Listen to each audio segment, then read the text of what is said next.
Vamos lá, meu povo, continuar aqui a resolução do nosso simulado. No bloco passado, eu fui até a questão de número 96. Vou retomar agora na questão de número 97, que ainda é uma questão que trata sobre o tema do salário de contribuição. Tema importante, objeto aí de muitas questões. Vamos ficar atentos. Olha a questão de número 97.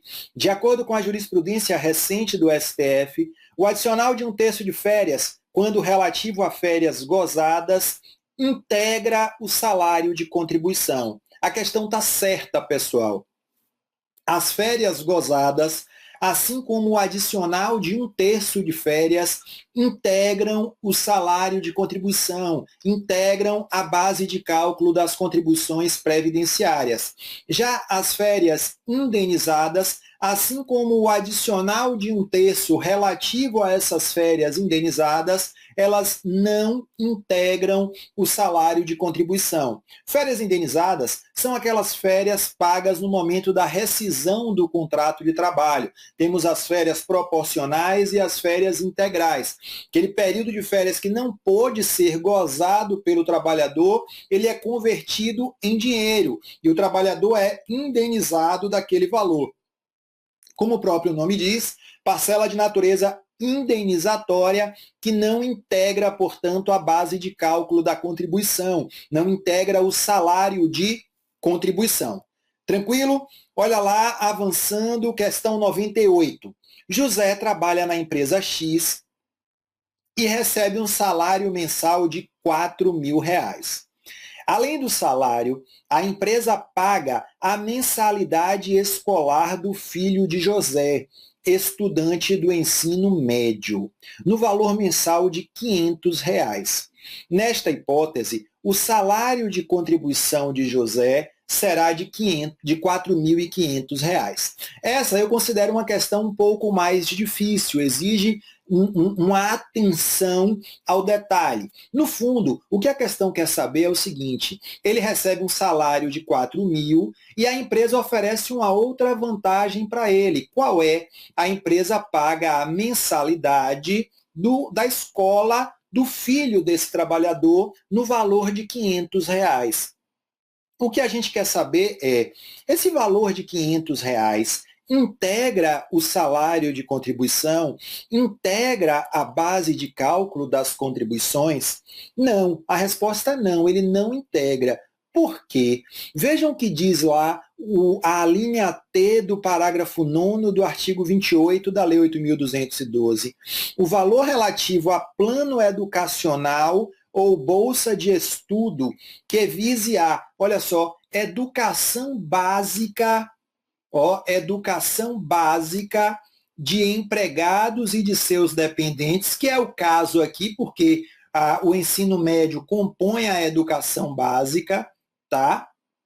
Então, esse valor relativo a plano educacional, da educação básica, da educação ou então de educação profissional e tecnológica de empregados, tá?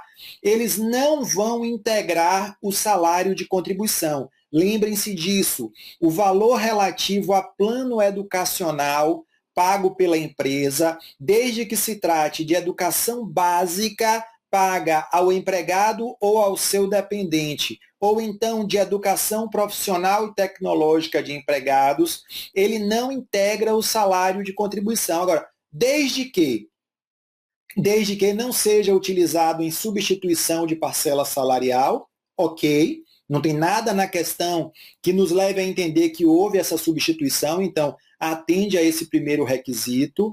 E olha o 2, o valor mensal do plano educacional ou bolsa de estudo não ultrapasse 5% da remuneração, que no caso seria, se a gente considerar 5% da remuneração, seria R$ 200, ou o valor correspondente a 1,5 vezes o valor do limite mínimo mensal do salário de contribuição, o que for maior. Então, 1,5 vezes, eu botei aqui 6.430, mas não é isso. Seria 1,5 vezes 1.100, não é isso? 1,5 vezes, vezes 1.100, tá? Então, esse limite aqui, 1,5 vezes 1.100, isso aqui ficaria quanto?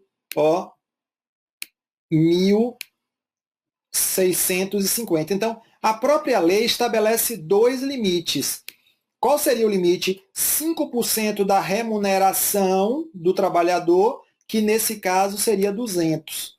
Ou, uma vez e meia, o limite máximo do salário, o limite mínimo do salário de contribuição, o que seria 1.650. E a lei diz, dos dois, vai valer o quê? O que for maior. Ora, o que for maior, portanto, seria 1.650. Então, o que é que a lei está dizendo?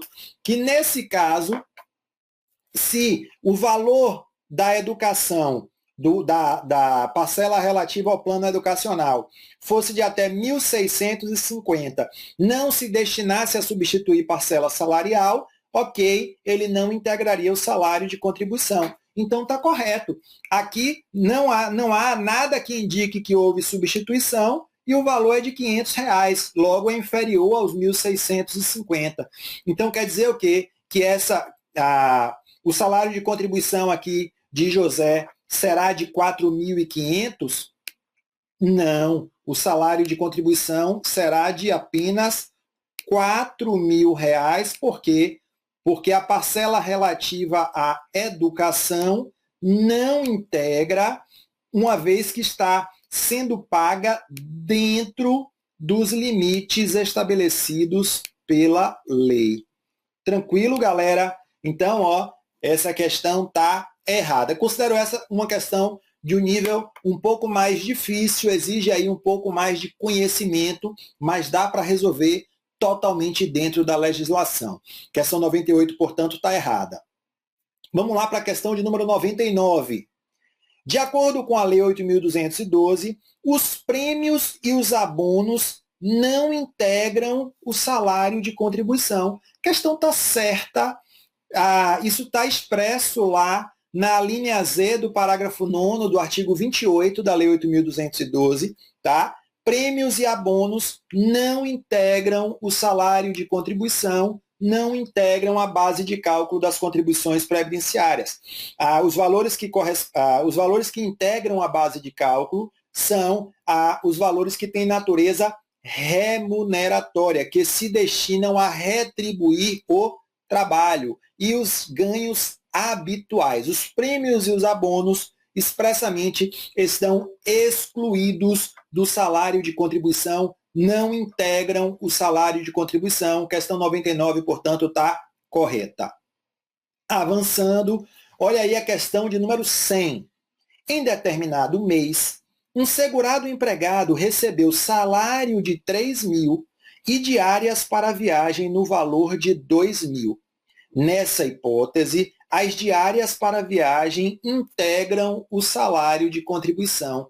Errado, pessoal. Errado. No passado, havia a gente faria ali o cálculo para ver se as diárias correspondiam a mais de 50% da remuneração.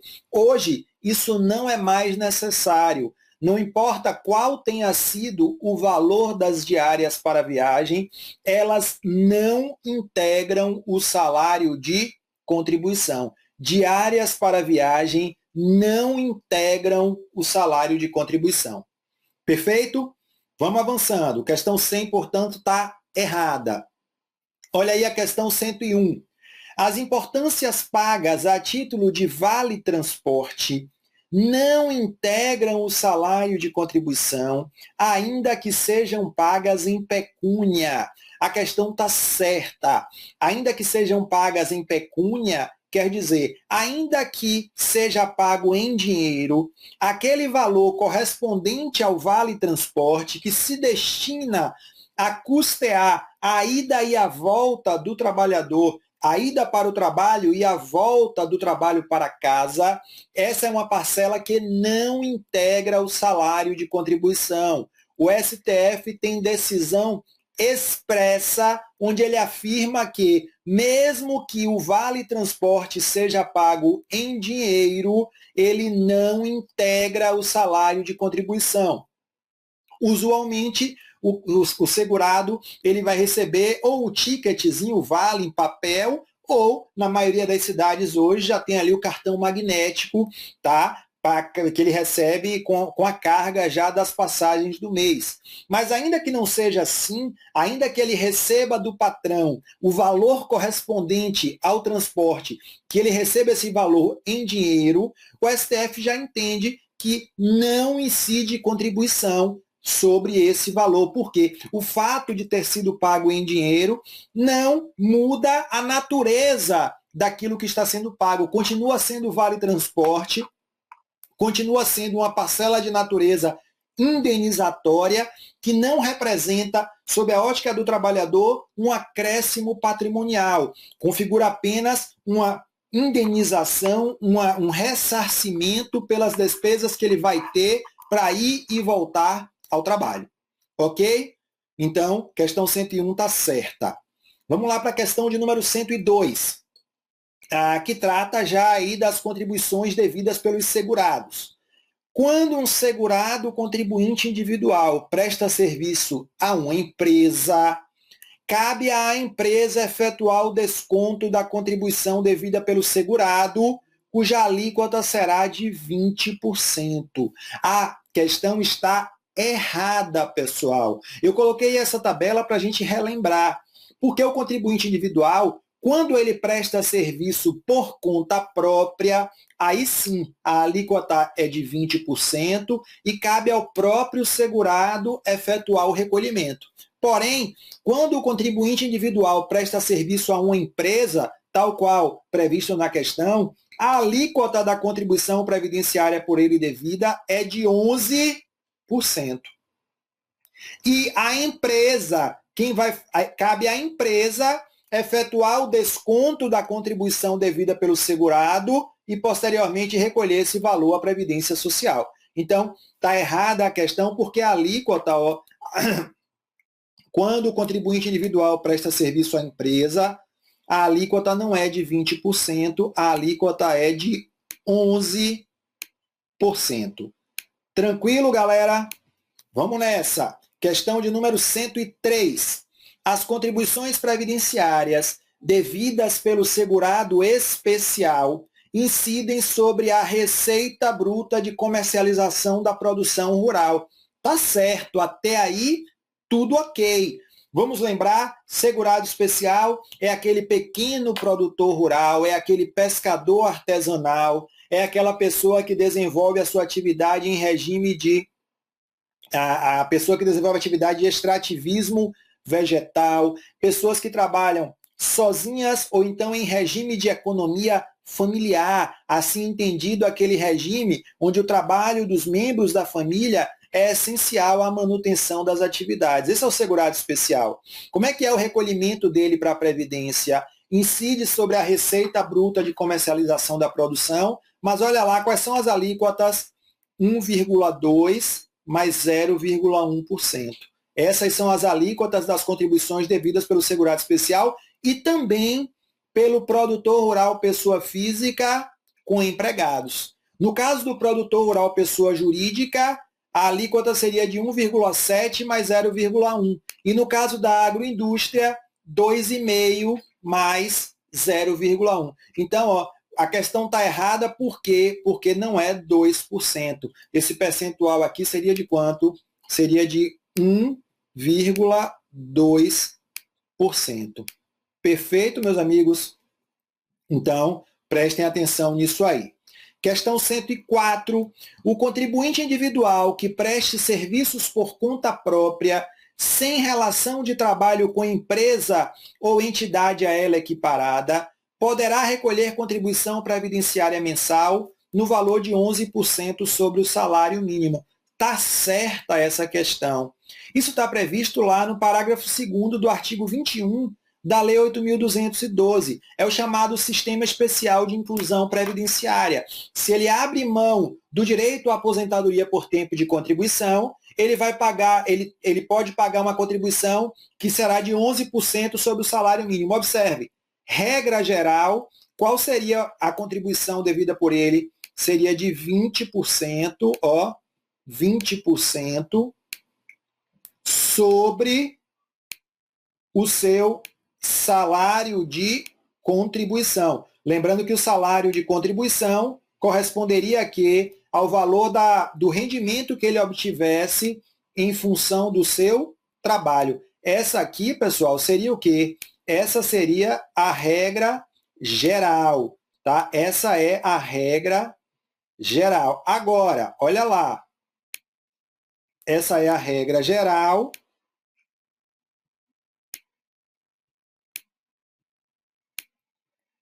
Mas, se ele opta por abrir mão do direito à aposentadoria por tempo de contribuição, ele vai recolher 11% sobre o salário mínimo. Lembrando que a aposentadoria por tempo de contribuição é um benefício que foi extinto pela reforma da Previdência Social. Então, hoje a gente tem só a aposentadoria programada, que combina tempo de contribuição com idade. Mas, mesmo assim, essa possibilidade de recolher 11% sobre o salário mínimo permanece para aquele contribuinte individual que preste serviço por conta própria, sem ter relação de trabalho com empresa ou entidade a ela equiparada. Claro, quem recolhe 11% sobre o salário mínimo vai ter benefício no valor de um salário mínimo. Isso precisa ficar bem claro quando a pessoa faz a opção. Então, a questão 104 ela está correta. Vamos lá. Questão 105. A pessoa sem renda própria que se dedique ao trabalho doméstico no âmbito da própria residência, desde que vinculada a uma família de baixa renda, poderá recolher contribuições previdenciárias mensais no percentual de 5% sobre o salário mínimo. A questão também está correta. E o fundamento também aqui é ali o artigo 21, parágrafo 2º. Olha aqui, ó. 5% no caso do MEI e no caso do segurado facultativo que se dedique exclusivamente ao trabalho doméstico no âmbito de sua própria residência, desde que pertencente à família de baixa renda. Então, é tranquilo, tá? Essa pessoa sem renda própria, se ela não tem renda própria, significa que ela não desenvolve atividade remunerada, ela vai se filiar na condição de segurada facultativa e vai recolher quanto? 5% sobre o salário mínimo, tá? Desde que ela seja vinculada a uma família de baixa renda. E, obviamente, também nesses casos, o benefício a que ela fará jus terá aí o valor de um salário mínimo. Perfeito, galera? Questão 105, portanto, está correta. Vamos lá para a questão de número 106. Determinada empresa desenvolve uma atividade que possui grau de risco de acidente do trabalho leve, de acordo com a tabela da Classificação Nacional da Atividade Econômica, CNAE. Sabendo-se que a Previdência Social atribuiu a essa empresa um fator acidentário de prevenção de 1,3, é possível afirmar que a contribuição dessa empresa para o financiamento dos benefícios decorrentes desse trabalho terá alíquota de 2,3. Errado, né, galera? Muito tranquilo, eu acho, essa questão, porque a gente sabe que para achar a chamada alíquota ajustada do SAT-RAT, eu tenho que multiplicar a alíquota aplicável em função do grau de risco, e se o grau de risco é leve, olha só, por que eu coloquei aqui essa alíquota de 1%? Eu coloquei essa alíquota de 1%, por quê? Porque a empresa desenvolve uma atividade cujo grau de risco de acidente de trabalho é leve. Ok, então a alíquota é 1%, e se o FAP, o fator acidentário de prevenção, é 1,3%, então eu vou multiplicar 1% vezes 1,3%, a alíquota de SAT-RAT ajustado seria de 1,3%. Tranquilo, galera? Essa seria a alíquota de SAT-RAT devida pela empresa. Lembrando que o SAT-RAT é aquela contribuição que serve para financiar os benefícios decorrentes de acidente de trabalho. E, olha lá o 107. A empresa Leite Bom é uma agroindústria. Durante o mês de março de 2021, obteve receita bruta de comercialização da produção no valor de 10 milhões.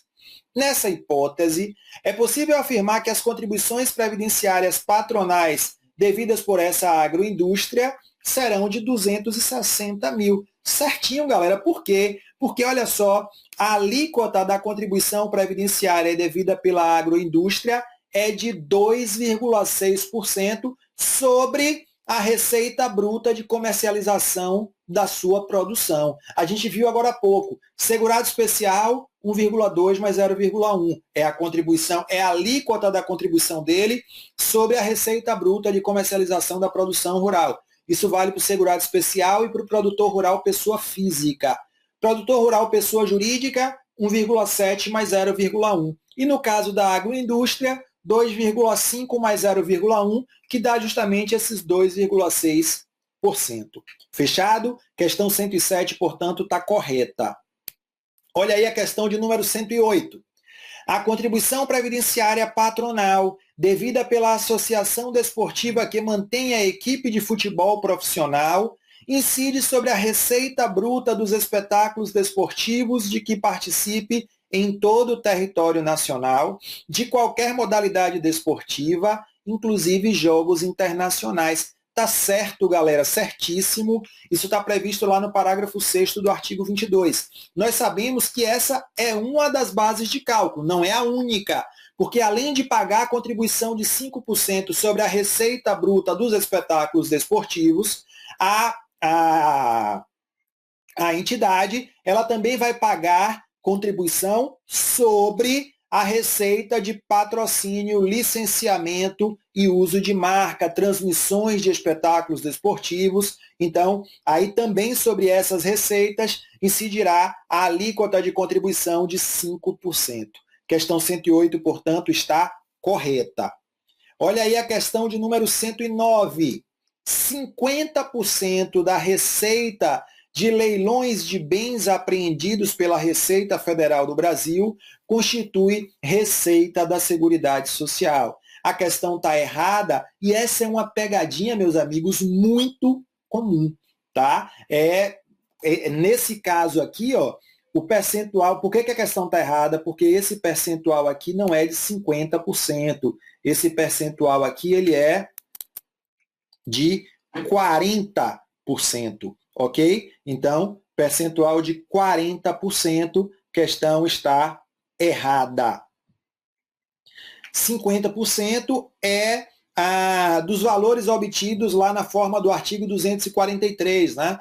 Dos leilões ali dos bens apreendidos em propriedades nas quais tenha sido identificado o plantio de substâncias psicotrópicas, psicoativas, ou então onde tenham sido encontrados trabalhadores em situação análoga à escravidão. Aí tudo que é encontrado ali vai ser feito um leilão, 50% desses valores vem para a Seguridade Social. Mas, no caso dos leilões da Receita Federal do Brasil, a parcela da receita dos leilões que vem para a Seguridade como receita da Seguridade Social é de 40%, por isso a questão está errada.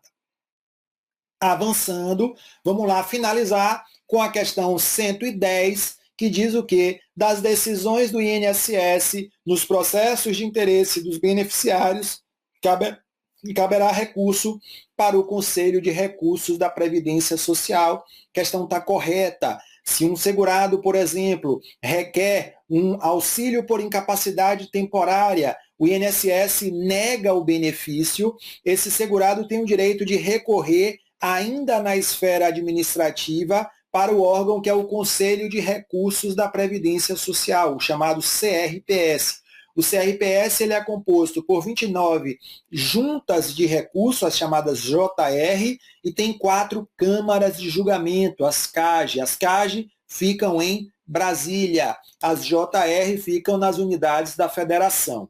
Perfeito? Eles vão julgar esses processos de interesse dos beneficiários, quando o INSS nega um benefício, ou quando o INSS concede o benefício, mas com a renda mensal que o segurado entende inferior àquela que lhe seria devida, ele tem o direito de recorrer, esse recurso vai ser apresentado aí ao Conselho de Recursos da Previdência Social. Questão 110, portanto, está correta. Beleza, galera? Então chegamos ao final aqui da correção do nosso simulado. Eu espero que você tenha gostado, espero que você tenha se saído bem, que você, sobretudo, aprenda com as questões que você errou. Eu acho que essa é a melhor forma da gente aprender quando a gente erra uma questão, a gente vai em busca da resposta, a gente compreende o porquê do nosso erro, isso faz com que o nosso conhecimento cresça, com que o nosso conhecimento se consolide, e esse é o processo que a gente precisa desenvolver para chegar bem na prova, para fazer uma excelente prova, para ter sucesso na conquista aí da vaga lá no INSS. Beleza? Grande abraço para vocês, a gente se vê nas nossas aulas aqui no Se Joga no INSS.